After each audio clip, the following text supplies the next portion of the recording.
Here's the map for today.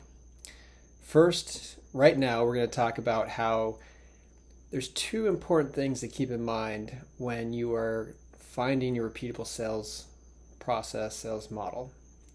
That is, it's not something that you can easily delegate. It's something that the founders are the best people to do. And it is something that every time that you 2x sales and or headcount, you're going to have to redo. Because when you 2x sales or headcount, all your systems break. And so this process that we're going to go through today is both going to get you positioned to be able to 2x your sales, but also as you do that, to continuously refine and build out your sales process. At some point, you probably will delegate it to someone else, but you're creating the DNA of your company. And this will make more sense as we go along. And at the core of this is we'll talk about the simple lens. That's the 3 W's: why buy anything, why buy us, why buy now. We'll get into that. And basically, we'll start to reinforce this common language that you can use when talking about deals, when thinking about deals, and when you're acting on deals.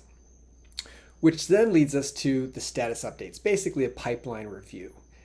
In this course, you'll learn a very specific way to do status updates that helps you prioritize which deals are the most important ones that you should be spending time on, and also what are the key next steps that you should be focusing on. Oftentimes, there's a lot of pushback in this one because the information that you need to get for the status updates and the information that supports the status updates is hard to get. And people say it's impossible, we've tried. So this is where we get into a template called a minimal viable pitch. And it's something that when people learn it, they resist. And then there's always a bold person on the team that tries it, and then it works. It works crazy. They end up doubling their average deal size. They go, they reduce their sales cycle, 30 to 50%. And oftentimes it's an overnight switch because it's not very complicated. It's just kind of counterintuitive and really you got to break through a couple self-limiting beliefs. So we'll go through the minimal viable pitch. That's going to be the most scope we're going to have today. But I want you to know that as you do this for your first deals, and we're going to be using your live deals as examples to really make sure that this works for you, I want you to know that you'll learn the process to implement this yourself as the leader, the sales leader, or to delegate this to someone, to continuously do this every time you 2x it. So that there's a change element portion to this. Also, we're going to use live deals so that we can kind of coach on what happens when someone talks about their deal. Parts of their brain kind of shuts down. And so that's what I call moment coaching.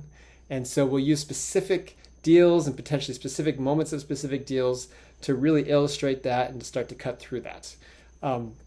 It's somewhat out of scope for today, but one of the biggest issues in sales is consistency. And oftentimes we get hijacked. We go into automatic pilot or fight or flight, and where there's like 10 options for the sales rep, they only see 2 or 3.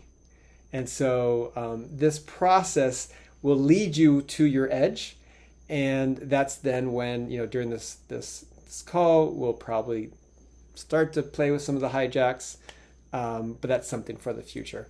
And lastly, the cool thing about this is if you try this, you use the minimal viable pitch, you use the concepts like the 3 W's, and you record your calls. This is the way that you train new reps. You let them watch your calls. And everything you're going to do is very intentional and very specific and very repeatable. And so with that, this is the map, and I'm really looking forward to going through this with you today.